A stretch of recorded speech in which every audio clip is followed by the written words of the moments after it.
Hello and welcome back to TechnoSurgeon YouTube channel. So the CES has been over and NVIDIA CEO Jensen Huang says the future is neural rendering. At CES 2026 teasing DLSS advancement, RTX 5090 could represent the pinnacle of traditional raster.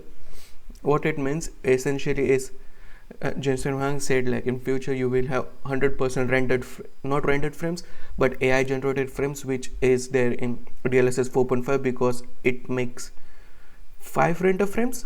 So it does it more than DLSS 4. And Jensen Huang just came out and said that there will be more AI generated frames and not traditionalized rest frames. And the thing is, in today's DLSS 4.5, the GPU predicts what you will do next based on the rendered frame from the GPU, and then it predicts the next logic to it. But in AI generated frames, it is mostly, it will be like before you do the action and before you do anything else, it will predict yeah you will do this in the game, and it will just generate those frames, which is a bad move, but it has already been done, and Google and also Microsoft is extensively focusing on it. And here you can see, as companies experiment with more and more neural techniques for operating like texture compression and decompression, neural renderings, frame generation, and even an entire neural rendering replacement for the traditional graphics pipeline, it's clear that the matrix math acceleration and purpose-built AI models will play a very large role in real-time rendering going forward. So yeah, they say like in future traditional pipeline will be changed by this AI based neural rendering. Next up, we have some bad news as GeForce RTX 50 Super Series is reportedly put on hold and it might be indefinitely delayed. One of the reason would be because of VRAM shortages. As you can see, key behind the indefinite delay of the RTX 50 series launch, overseas demands for the compute GPUs is surging, so more capacity is being reserved for compute GPUs production where profits are higher. Then the rise in memory related products may be a long cycle issue. VRAM chips are not only expensive, but the cost also affects global consumer GPUs market share. And there is currently no news of any new generation AMD consumer GPU product launching in 2026. That's why 50 series can remain competitive for a long time. So the super refresh is very unnecessary.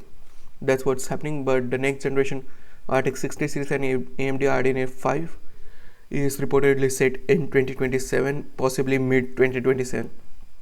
So they are also getting kind of delayed to next year. In a recent bit of news, also Dell CES 2026 chat was the most unpleasingly AI briefing I have ever had in 5 years. Basically what happened is Dell came out and just didn't talk about AI at all, and one of the reason behind it might be because AI products are not selling that too well. Yeah, though AI is the future and you need those performance and stuff like that, but traditional gaming PCs and stuff like that doesn't require that much of AI in them. So yeah, that's why they didn't focus on AI and they just focused on the things that mattered the most and which are consumers. Next up, NVIDIA's RTX 60 series is to utilize Rubin GR200X GPU family, launch planned around late 2027, possibly 2028 because of the GPU shortage, not GPU shortage, but memory shortage as such. As Copart 7 Kimi has came out and tweeted this image. As you can see, it's not a giant for gaming. It is GR212 SUC. GR100 is based on GR102, looks the same as GB100, as this is the Rupin CPX architecture, and GR20X is for gaming according to Copart 7 Kimi. So then no RTX banding. I thought at least for RTX Pro Series GR20X is for gaming, so this just confirms it. NVIDIA is way into works into next generation graphics card, and it might possibly will launch pretty soon, not pretty soon, but next year, 2027, mid 2027 or late 2027.